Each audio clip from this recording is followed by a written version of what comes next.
ഈശോയിൽ ഏറ്റവും അനുഗ്രഹീതരായവരെ, 10-25 ദിവസം നമ്മളെല്ലാവരും പ്രാർത്ഥനയിൽ ഒരുമിച്ചായിരുന്നു. നമ്മൾ പരസ്പരം അറിയുകയൊന്നുമില്ലെങ്കിലും നിങ്ങൾ ഓരോരുത്തരും ഞങ്ങളുടെ ഈ ആത്മീയ കുടുംബത്തിൻ്റെ ഭാഗമായിരുന്നു. സന്തോഷമുള്ള 10-25 ദിവസങ്ങളായിരുന്നു.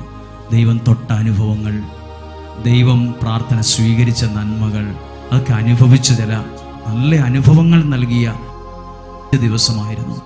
നമ്മൾ വീണ്ടും ഒരുമിച്ചായിരിക്കുകയാണ്. പ്രിയപ്പെട്ടവരെ, ഞാൻ ദൈവത്തിൻ്റെ അത്ഭുതങ്ങൾ കണ്ട നാളുകളാണ് ഈ 25 ദിവസവും. ദൈവത്തിൻ്റെ അത്ഭുത പ്രവർത്തികൾ കണ്ട ദിവസങ്ങളാണ്. ദൈവത്തിൻ്റെ സ്നേഹം അനുഭവിച്ച നാളുകളാണ്. ഒരു യോഗ്യതയും എടുത്തു പറയത്തക്ക ഒന്നുമില്ലാത്ത എന്നെ ഈ ദൈവവചനം പറയാൻ എന്തിനാണ് ദൈവമേ നിയോഗിച്ചത്? ദൈവം എനിക്ക് നൽകിയ ഉത്തരമാണ്. ഈ ജനത്തെ ഞാൻ വലുതായി സ്നേഹിക്കുന്നു. അതുകൊണ്ട് എൻ്റെ മക്കൾക്ക് നീ വചനങ്ങൾ കൊടുക്കുക. ദൈവത്തിൻ്റെ നിയോഗമാണത്, ഒരു നിയോഗമാണ്. വിശുദ്ധ കൊച്ചുത്രേസ്യ എന്ന പുണ്യവതിക്ക് ഒരു നിയോഗം ഉണ്ടായിരുന്നു. പഞ്ചഭൂഖണ്ഡങ്ങളിൽ എല്ലായിടത്തും പോയി വചനം പറയണമെന്നൊരാഗ്രഹം ഉണ്ടായിരുന്നു.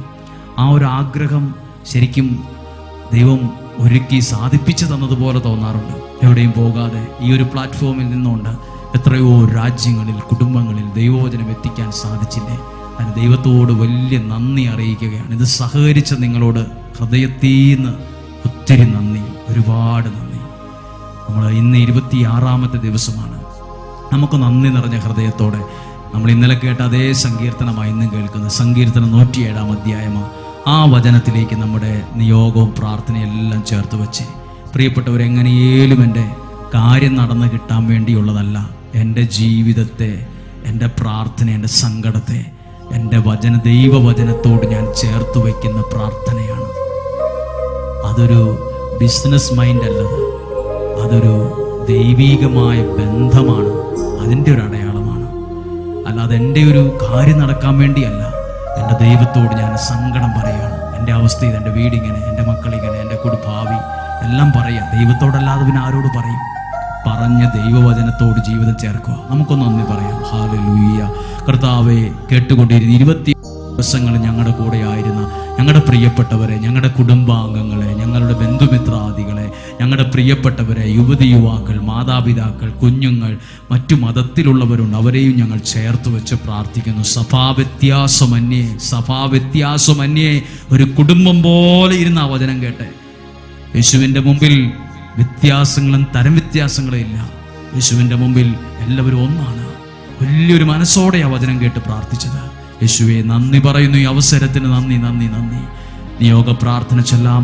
കുരിശിൻ്റെ അടയാളം നിയോഗത്തോടെ അതിലൊന്ന് വരച്ച് യേശുവിൻ്റെ കരങ്ങളിലേക്ക് കൊടുക്കുന്നത് പോലെ പറഞ്ഞു, യേശുവേ, എൻ്റെ നിയോഗങ്ങളെ അങ്ങ് സ്വീകരിച്ച് സാധിച്ചു തരണമേ. ഒന്നും കൂടെ എൻ്റെ കൂടെ ഒന്ന് പ്രാർത്ഥിക്കാമോ? യേശുവേ, എൻ്റെ നിയോഗങ്ങളെ അങ്ങ് സ്വീകരിച്ച് അങ്ങത് സാധിച്ചു തരണമേ. ആമേൻ. സങ്കീർത്തനം 107-ാം അധ്യായം അതിൻ്റെ 23 മുതലുള്ള വാക്യം ശ്രദ്ധിക്കുകയാണ്. ഇത് ഞങ്ങളുടെ അനുഗ്രഹ ധ്യാന കേന്ദ്രത്തിൻ്റെ അൾത്താരയാണ്. ഇവിടെ വെച്ചാണ് നമ്മളുടെ ശുശ്രൂഷകളൊക്കെ, ഏകദിന ശുശ്രൂഷകൾ നടത്തുക. ഈ ഒരു അന്തരീക്ഷമാണ്. ആയിരക്കണക്കിന് ആളുകളാണ് ഈ ശുശ്രൂഷയിൽ ഈ കാലഘട്ടത്തിൽ ദൈവം കൂട്ടിക്കൊണ്ടുവരുന്നതും അവരനുഗ്രഹം പ്രാപിക്കുന്നതും നിയോഗം എടുക്കുന്നതും. നീ പ്രാർത്ഥന നൽകി നിയോഗം സ്വീകരിക്കുകയാണ്. എത്ര ദിവസം ഞാൻ ദൈവസന്നിധിയിൽ ഇങ്ങനെ പ്രാർത്ഥിക്കാം, നിയോഗം എടുത്ത് പ്രാർത്ഥിക്കുകയാണ്. ഒത്തിരി പേർക്ക് നിങ്ങൾക്ക് സ്വാഗതം. എല്ലാ വെള്ളിയാഴ്ചകളിലും ആയിരക്കണക്കിന് ആളുകളും ദൈവാനുഗ്രഹം പ്രാപിച്ചു പോകുന്നൊരു സ്ഥലമാണ്. ദൈവം ഒരുക്കുന്നു. നിങ്ങൾക്ക് സ്വാഗതം. നമ്മളിന്ന് വചനം കേൾക്കുകയാണ്. സങ്കീർത്തനം 107-ാം അധ്യായം 23-ാമത്തെ വാക്യം. ആ ഭാഗത്ത് വചനം ജീവിതത്തെ കൊടുത്ത് പ്രാർത്ഥിക്കാം. ചിലർ സമുദ്ര വ്യാപാരം ചെയ്യാൻ കപ്പലുകളിൽ പുറപ്പെട്ടു. ബിസിനസ് നടത്താൻ പുറപ്പെട്ടു, വ്യാപാരം ചെയ്യാൻ വലിയ പ്രതീക്ഷയോടെ. അങ്ങനെയൊക്കെ എല്ലാ പുറപ്പെടലുകളും ഭയങ്കര പ്രതീക്ഷയാണ്. പക്ഷെ പ്രതീക്ഷയ്ക്ക് വിപരീതമായ കുറേ കാര്യങ്ങൾ അതിനകത്ത് കയറി വന്നു. പലരും ഒത്തിരി പ്രതീക്ഷയോടെയാണ് ജീവിതം തുടങ്ങിയത്, പുറപ്പെട്ടത്. പക്ഷെ ആഗ്രഹിച്ചതുപോലെ അല്ല പലരും ഇന്ന് എത്തി നിൽക്കുന്നത്. ഇത് അതുപോലൊരു അനുഭവം. പുറപ്പെട്ടു, അവർ കർത്താവിൻ്റെ പ്രവൃത്തികൾ ആഴിയിൽ അവിടുന്ന് പ്രവർത്തിച്ച അത്ഭുതങ്ങൾ കണ്ടു. അവർ ആ യാത്രയിൽ ദൈവപ്രവൃത്തി കണ്ടു. എന്താ അവർക്ക് സംഭവിച്ചതെന്ന് എഴുതിയിട്ടുണ്ട്. അവിടുന്ന് കൽപ്പിച്ചപ്പോൾ കൊടുങ്കാറ്റ് വീശി. ഒത്തിരി പ്രതീക്ഷയോടെ ഇങ്ങനെ വലിയ കൊടുങ്കാറ്റുണ്ടാകുമെന്നൊന്നും ഓർത്തൊന്നും അല്ല കയറിയത്, വ്യാപാരം ചെയ്യാൻ പോയത്. പക്ഷെ നേരിട്ടത് കൊടുങ്കാറ്റാണ്. കൊടുങ്കാറ്റ് വീശി, സമുദ്രത്തിൽ തിരമാലകൾ ഉയർന്നു. അവ ആകാശത്തോളം ഉയർന്ന് വീണ്ടും ആഴിയിലേക്ക് താണു. ഭയങ്കര ഭീകരമായ ഒരു അന്തരീക്ഷം അവർ സഞ്ചരിച്ച വഴികളിലുണ്ടായി. കൊടുങ്കാറ്റ്, തിരമാല, പ്രയാസം, പ്രതിസന്ധി എന്ന് പറഞ്ഞാൽ അപകടമുള്ള ഒരു അന്തരീക്ഷം ഉണ്ടായി. അപ്പോൾ സംഭവിച്ചത്, അവരുടെ ധൈര്യം ചോർന്നുപോയി. ഭയങ്കര ധൈര്യവാന്മാരും മിടുക്കന്മാരും ഒക്കെയാ പോയത്, തൻ്റെ ഇടമുള്ളവരൊക്കെയാ പോയത്. പക്ഷെ ഈ പ്രശ്നമൊക്കെ കണ്ടപ്പം ആ ധൈര്യമൊക്കെ ചോർന്നു പോയി. സെന്റൻസ്, ആ വചനത്തിന്റെ ആ ഒരു സ്റ്റൈല് നോക്കിക്കേ. ധൈര്യം ബലൂണിന്റെ കാറ്റ് പോകുന്ന പോലെ ഈ ധൈര്യമുള്ളവന്മാരുടെ എല്ലാം ധൈര്യം, മിടുക്കന്മാരുടെ എല്ലാം ധൈര്യമൊക്കെ അങ്ങ് ചോർന്നു പോയി, ചുങ്ങിപ്പോയി. കാരണം അത്ര വലിയ തിരമാല ആകാശത്തോളം ഉയർന്ന് കടലിലേക്ക് വീണ് വലിയ പ്രതിസന്ധി, പ്രയാസം, ആകെ ആടി ഉലഞ്ഞ്. എന്നിട്ട് അവരെങ്ങനെ നടന്നു എന്ന് എഴുതിയിട്ടുണ്ട്. 27-ാമത്തെ വാക്യം, അവർ ഉന്മത്തരെ പോലെ ആടി ഉലഞ്ഞു. ഈ കൊടുങ്കാറ്റിൽ, ഈ വള്ളത്തിൽ, ഈ കപ്പലിൽ കിടന്ന് ആടി ഉലഞ്ഞു. ബൈബിൾ ഉണ്ടെങ്കിൽ അത് തുറന്നു വച്ച് ഇത് വായിക്കണം കേട്ടോ. ഡയറി, നോട്ട് ബുക്ക് എല്ലാം വേണം. അതൊക്കെ എടുത്തു വച്ച് എഴുതി ഒന്ന് നോക്കണം. അവർ ഉന്മത്തരെ പോലെ ആടി ഉലഞ്ഞു, വേച്ചു നടക്കുകയും ചെയ്തു. അടുത്ത വാക്യം നോക്കിക്കേ, എന്തു ചെയ്യണമെന്ന് അവർ അറിഞ്ഞില്ല. ഒരു വലിയ 2-3 വാക്ക് എന്നെ ഒന്ന് കേട്ടെ. ധൈര്യം മുഴുവൻ ചോർന്നു പോയി, എന്തു ചെയ്യണമെന്ന് അറിഞ്ഞില്ല. ധൈര്യം മുഴുവൻ ചോർന്നു പോയി, എന്തു ചെയ്യണമെന്ന് അറിയത്തൂല. അത്ര വലിയ പ്രയാസം. ഈ അനുഭവത്തിലുള്ള ആരൊക്കെയോടോ ദൈവം സംസാരിക്കുകയാണ്. എനിക്ക് തോന്നുന്നു നിങ്ങളോടാണ് ദൈവം സംസാരിക്കുന്നത്. നിന്നോടാണ്. തിരിഞ്ഞും മറിഞ്ഞു നോക്കണ്ട, നിന്നോടാണ് ദൈവം സംസാരിക്കുന്നത്. വേച്ച് നടക്കുന്നു, വീണു പോകുന്ന പോലെ ആകുന്നു, എല്ലാം കൈവിട്ടതുപോലെ, പ്രതീക്ഷകൾ മുഴുവൻ തകർന്നടിഞ്ഞു. കൊടുങ്കാറ്റ്, ആകാശത്തോളം ഉയരുന്ന തിരമാല, ആ തിരമാല വീണ്ടും വെള്ളത്തിലേക്ക് പതിച്ച് വലിയ വലിയ ശബ്ദമുണ്ടാകുന്നു. കൊടുങ്കാറ്റ് ആഞ്ഞു വീശുന്നു. ഈ പ്രതീക്ഷകളെല്ലാം തകർന്നടിഞ്ഞ് മോട്ടത്തോട് പോലെ പൊട്ടി. ചില്ല് ഗ്ലാസ് ടൈൽസിന്റെ പ്രതലത്തിൽ വീണ് തകരുന്നത് പോലെ പല കഷ്ണങ്ങളായി പൊട്ടിച്ചിതറി. അതാ എഴുതിയിരിക്കുന്നത്, ധൈര്യം ചോർന്നുപോയി. കേട്ടോ, എന്തു ചെയ്യണമെന്ന് അറിഞ്ഞില്ല. ഇനി എന്നാ ചെയ്യണമെന്ന് അവർക്ക് അറിയാതായി. എന്നെ എല്ലാവരും ഒന്ന് കേട്ടെ. ജീവിതത്തിൻ്റെ പ്രയാസങ്ങൾ, പ്രതിസന്ധികൾ, വെല്ലുവിളികൾ, ഉറക്കമില്ല, എന്തു ചെയ്യണമെന്നറിയില്ല, എന്തു ചെയ്യണമെന്നറിയില്ല. എന്താ ഇതറിയണം. 28-ാമത്തെ വാക്യം, അവർ ആ കപ്പലിൽ ഇരുന്നുകൊണ്ട് അത്രയും പ്രശ്നം ഉണ്ടായപ്പം പരസ്പരം ശപിച്ചു, പരസ്പരം തെറി പറഞ്ഞു, പരസ്പരം അങ്ങോട്ടും ഇങ്ങോട്ടും കുറ്റപ്പെടുത്തിയെന്നല്ല കേട്ടോ എഴുതിയിരിക്കുന്നത്. അപ്പോൾ തങ്ങളുടെ കഷ്ടതയിൽ അവൻ എന്നല്ല അവർ കർത്താവിനോട് നിലവിളിച്ചു. അവരെല്ലാം കൂടി അപ്പം എന്ത് ചെയ്തു? ഒരേ മനസ്സോടെ അവിടെ ഇരുന്നുകൊണ്ട് അത്രയും തിരമാല ഉയരുന്നു, ആടി ഉലയുന്നു, വേച്ച് നടക്കുന്നു, പിടിച്ചു നിൽക്കാൻ പോലും പറ്റുന്നില്ല, ധൈര്യം ചോർന്നു പോയി. അപ്പോഴും അവരെന്നാ ചെയ്തേ? കർത്താവിനെ വിളിച്ചു. നിയോഗ പ്രാർത്ഥന എന്നാണെന്നറിയാമോ? മുമ്പിൽ തിരമാലയുള്ളവരുണ്ട്, മുമ്പിൽ ഇരമ്പുന്ന കടലും പ്രയാസങ്ങളും നേരിട്ടുകൊണ്ടിരിക്കുന്നവരുണ്ട്. ലോകത്തിൻ്റെ വിവിധ ഭാഗങ്ങളിൽ, കുടുംബങ്ങളിൽ, രാജ്യങ്ങളിൽ ഇരുന്നുകൊണ്ട് കൈകോർക്കുകയാണ്. ഈ ആത്മീയ ഭവനത്തിൽ ഇരുന്നുകൊണ്ട് കൈകോർക്കുകയാണ്. വിശ്വാസത്തിൽ, ആത്മാവിൽ ഒരു ചേർന്ന് നിന്നിട്ട് കഷ്ടതയിൽ വിളിക്കുക ദൈവത്തെ. അതിന് ദൈവം ഒരുക്കിയ ശുശ്രൂഷയാണിത്. ഈ വിഷമത്തിൽ ദൈവത്തെ വിളിക്കാൻ ദൈവം ഒരുക്കിയ സമയമാണിത്. ഈ ഒക്ടോബർ മാസം ദൈവം വേറെ ഒന്നിനും വേണ്ടിയല്ല, സാമ്പത്തിക ലാഭത്തിനോ അല്ലെങ്കിൽ വേറെ എന്തെങ്കിലും പണിതുയർത്താനോ ഒന്നും വേണ്ടിയല്ല. ഇത് വേറെ ഒരു ലക്ഷ്യവും ഇതിനകത്തില്ല.